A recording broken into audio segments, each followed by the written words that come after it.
Bien, pues ya estamos de vuelta a los servicios informativos de I+, Televisión y hoy nos acompaña aquí en el plató el diputado regional del Partido Socialista, Fausto Marín. Muy buenas tardes y muchas gracias por haber venido. Muy buenas tardes y muchas gracias a vosotros, evidentemente. Vamos a hablar con el diputado regional, pues cómo no, de esas primarias del Partido Socialista que dieron la victoria a Pedro Sánchez, también de temas regionales, presupuestos, ya lo saben, pero tenemos que empezar, Fausto, la entrevista, pues hablando de esos atentados terroristas que ocurrieron ayer en Inglaterra, en Manchester, 22 muertos, más de 50 heridos, entre ellos niños y adolescentes. Efectivamente, es una lacra que tenemos todos los países desarrollados y evidentemente ha sido mayor la lacra y el daño puesto que ha repercutido sobre niños y sobre jóvenes, y eso evidentemente a las personas que estamos preocupados por la seguridad y las personas que estamos humanizados evidentemente, pues qué duda cabe que es una barbarie que no entendemos. No entendemos porque Alá, evidentemente, no preconiza la barbarie, el terror, sino todo lo contrario. Él lo que preconiza es el amor y, evidentemente, desde estas cámaras lo que quiero trasladar es que no haya ningún rechazo hacia lo musulmán, sino hacia estos radicales que se han radicalizado a lo largo y ancho de estos años y que evidentemente no tiene nada que ver la religión islámica con este tipo de atentados. Pues mensaje de condena del Partido Socialista, por supuesto. En este caso. Cambiamos ahora ya sí radicalmente de tema, vamos a hablar de las primarias, estamos aún de resaca electoral. Me gustaría preguntarle cómo vivió el Partido Socialista este domingo, estas primarias.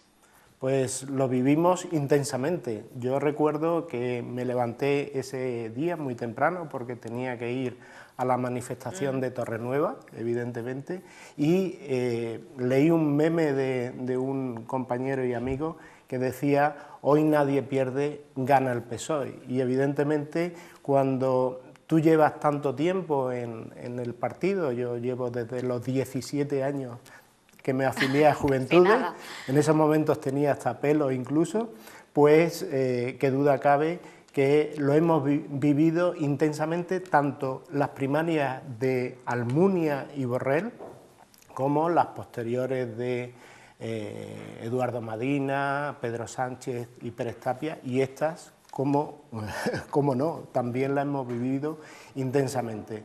Yo cuando me reincorporé al colegio electoral, como te he dicho desde que terminé la manifestación, pues yo creo que todo el mundo lo que tenía claro es que era la festividad, la fiesta de la democracia dentro del Partido Socialista, dentro del órgano interno como es la militancia del Partido Socialista. Pues es importante que diga eso porque después de ver sobre todo el discurso de Susana Díaz, con talante serio, sí que hubo gente que la posicionaba a ella como la gran perdedora de estas primarias.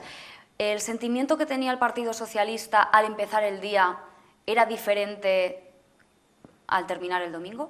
Yo creo que evidentemente habría que ir preguntando a cada uno de los militantes. Yo creo que cada uno tenía su candidato y legítimamente y democráticamente pues ha salido Pedro Sánchez, y Pedro Sánchez es nuestro secretario general y evidentemente nosotros tenemos que remar todos juntos para primero establecer y estabilizar el partido, porque evidentemente hemos tenido un tiempo de gestora, y a partir de este momento nuestro secretario general, que tendrá una ejecutiva ahora el 19 de junio, y a partir de ahí, bueno, pues estabilizar, repito, ese partido y poner en marcha toda la maquinaria para llegar a la Moncloa. Y eso solo y exclusivamente se puede hacer con un programa electoral serio, fiable y que dé estabilidad tanto al partido como al gobierno y nada más. Pedro Sánchez obtuvo en Castilla-La Mancha 5.270 votos, Susana Díaz 4.783 y por último Patxi López pues tuvo unos 853. La mayoría de la gente no se esperaba este resultado, pensaba que Susana Díaz, al tener el respaldo de los varones del partido, iba a alzarse vencedora. ¿Cuál es la lectura que hace ahora el partido de que Pedro Sánchez se haya impuesto a la presidenta andaluza? La lectura tiene que ser contextualizada, es decir, estábamos hablando de unas primarias a nivel federal, estábamos eligiendo a nuestro secretario federal y no estábamos circunscritos a las primarias regionales ni provinciales e incluso locales, es decir, porque ahora vendrá todo en cascada. Y por lo tanto, insisto, hay que contextualizar cada una de las primarias en el contexto donde aparece. Y ahora mismo, pues yo lo que tengo muy claro es que hay un líder regional que es Emiliano García Paje y que lo que tendremos que hacer, lógicamente, es dar de alguna forma estabilidad y respetar también las reglas de juego en el sentido de consensuar con la parte, podríamos decir, de Pedro Sánchez y, insisto, llegar a unas primarias regionales, incluso provinciales, incluso locales y de la forma más tranquila y más sosegada. Evidentemente, a lo largo de este periplo, hemos visto cómo hemos sido un partido muy transparente, porque de alguna forma hemos hecho una peregrinación bastante saludable y hemos llegado a unas primarias. Por lo tanto, tenemos que llegar a esas primarias regionales, provinciales y locales de la misma forma. Habrá unidad, como usted ha dicho, en el partido, porque ya ha habido dimisiones en el Partido Socialista. Bueno, habría que preguntarle, lógicamente, a Antonio Hernando, porque ha dimitido, evidentemente tiene todo mi respeto, y, lógicamente, aquellas personas que no se sientan a gusto con el secretario federal, pues, lógicamente, tiene todo nuestro respeto. Hay mucha gente que se estará preguntando ahora que ha vuelto Pedro Sánchez como secretario general del Partido Socialista, claro, que hacia qué lado se va a posicionar más el PSOE. Él, Pedro Sánchez, era candidato del no es no, votará no a esos presupuestos que propone el Partido Popular y, claro, también está en el aire la pregunta de si votará sí a la moción de censura de Mariano Rajoy que propone Pablo Iglesias, que propone en este caso Podemos.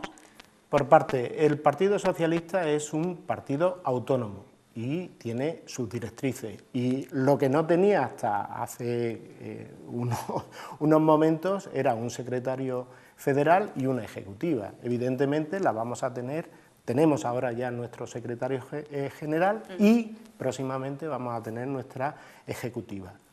Insisto, partido autónomo, con unas directrices muy claras. Entonces, obviamente nosotros teníamos muy claro que a los presupuestos del Estado íbamos a decir no. Eso lo teníamos soberanamente claro y por eso el señor Rajoy ha hecho lo que ha hecho con el PNV y está en conversaciones, lógicamente, con otros partidos como el Canario, etcétera, ¿no? Y donde pues se está viendo lo que significa negociar y lo que significa consensuar unos presupuestos que son totalmente injustos y que siguen recortando los derechos y las libertades de los ciudadanos. Eso también hay que decirlo y por eso el Partido Socialista está en contra de esos presupuestos y además torticeramente, como usted conoció la semana pasada, pues al parecer las enmiendas no se van a ver en comisión, totalmente una cacicada en toda regla. Por eso estamos totalmente en contra de estos presupuestos. Con respecto a la moción de censura que también pudimos comprobar, hombre, las mociones de censura primero hay que afrontarlas desde un punto de vista constructivo. Y yo creo que Podemos ha sido pues todo menos constructivo, es decir, ha sido un circo mediático. Ellos lo que pretenden siempre es estar en el candelero cotidianamente, o bien con la moción de censura o no aprobando, por ejemplo, en Castilla-La Mancha los presupuestos regionales, que si quieres ahora pasamos a hablar, y lógicamente ellos siempre tienen que estar haciendo ruido mediático. Pero lo que es solucionar las cuestiones que importan a la gente, dan un paso atrás y no solucionan absolutamente nada. Es muy curioso. El otro día, en las Cortes de Castilla-La Mancha, también afrontamos un tema peliagudo, como es la seguridad de los edificios de Castilla-La Mancha. ¿Qué va a pasar con los trabajadores? Bueno, pues muy buenas palabras, pero ninguna solución al respecto. Con lo cual, ¿qué es lo que quiero decirte? Pues que evidentemente el partido va a ser autónomo. El partido, si quiere Pedro Sánchez, pues pondrá en marcha, lógicamente, una oposición frontal a Rajoy, pero siempre constructiva, y evidentemente si quiere el partido hacer su propia moción, pero obviamente con un candidato. Lo que no se puede hacer es una moción de censura, primero sin candidato y sin programa alternativo. Por lo tanto, insisto, Podemos lo que siempre pretende es ruido mediático. Nos vamos a centrar ahora en esos presupuestos regionales a los que hacíamos antes mención. Bloqueo presupuestario todavía, el Gobierno regional en plenas reuniones, también gestiones para ver cómo se puede solucionar. ¿Cómo va a afectar sobre todo a la educación ese bloqueo presupuestario? A la educación, sinceramente, mucho y mal. Si lo vemos desde el punto de vista, por ejemplo, de inversiones, dése cuenta de que solo y exclusivamente en inversiones estaba previsto el 26,3 millones de euros. ¿Eso qué significa? Pues lógicamente más institutos, más colegios, la erradicación sobre todo de lo que son las aulas prefabricadas, lo que comúnmente y vulgarmente se llaman barracones, y, lógicamente, la recuperación del 1,5%, no solamente a los funcionarios docentes, sino a todos los funcionarios, pero también a los docentes, y qué duda cabe, el tema también de las mejoras de esos colegios o de esos institutos, puesto que hay un programa en marcha, que es el programa RAN, por ejemplo, que se ha paralizado totalmente, solo y exclusivamente atendiendo al presupuesto del 2016, es decir, lo que nos hemos gastado en el 2016, pero lo que había de inversión para este también se ha paralizado.